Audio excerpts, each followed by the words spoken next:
Og nu nyhederne med Natasja Crone.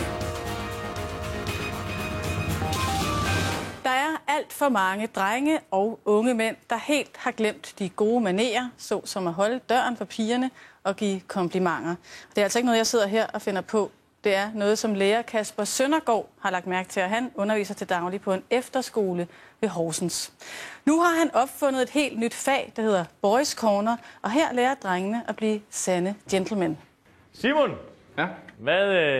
hvad vil du være særlig opmærksom på i aften?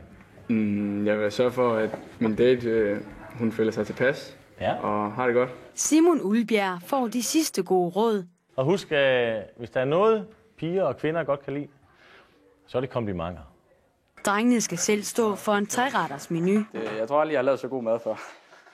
I aften skal de nemlig på romantisk date. Jeg tror, det bliver ekstremt hyggeligt også, at drengene laver mad til os, og vi bare skal sidde og hygge os og spise og snakke og sådan. Ideen kommer fra læreren her. Han synes, tonen var for hård. Derfor oprettede han valgfaget, hvor de lærer at blive rigtige gentlemen. Det er meget lærerigt for dem at lære at tale ordentligt, og i det hele taget også bare det at kunne begå sig blandt piger. At de får større indsigt i deres verden. De sidste detaljer skal på plads. Det er ikke altid sådan, at vi er de sødeste overfor pigerne. Det kan godt mere nogle gange være den lidt mere provokerende type overfor dem. Det er da en god måde sådan at lære, hvordan man egentlig skal være overfor pigerne. Og så er Simon Ulbjerg klar til at bevise, hvad han har lært. Stolen skal trækkes ud. Tak. Er du sulten? Ja. Har du mere? Jo, tak. Der skal skænkes op i glasset. Nu vil jeg sige, at det er faktisk sjovt, at der er så stor forskel på timerne. Ja, det er utroligt. Og der skal lyttes. Jeg tror, at jeg skal til Aarhus, når jeg er færdig. Skal du? Ja, det tror jeg. Efter næsten 2 timer er snakken blevet mere løssluppen.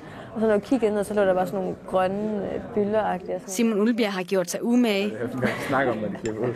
og det er tid til vurdering. Jeg synes, han har gjort det rigtig godt. Og været en rigtig gentleman og skubbe stolen ud og stolen ind igen og hælde vand op og sådan. Så det var sjovt at prøve. Jeg tror, jeg kan bruge det til meget frem i tiden også, fordi det handler jo meget om, hvis man skal på date, om at man skal være høflig over for pigerne. Daten er ved at være slut. Tak for i aften. Ja, selv tak. Ja, det var så. Så godt. Ja, i lige måde.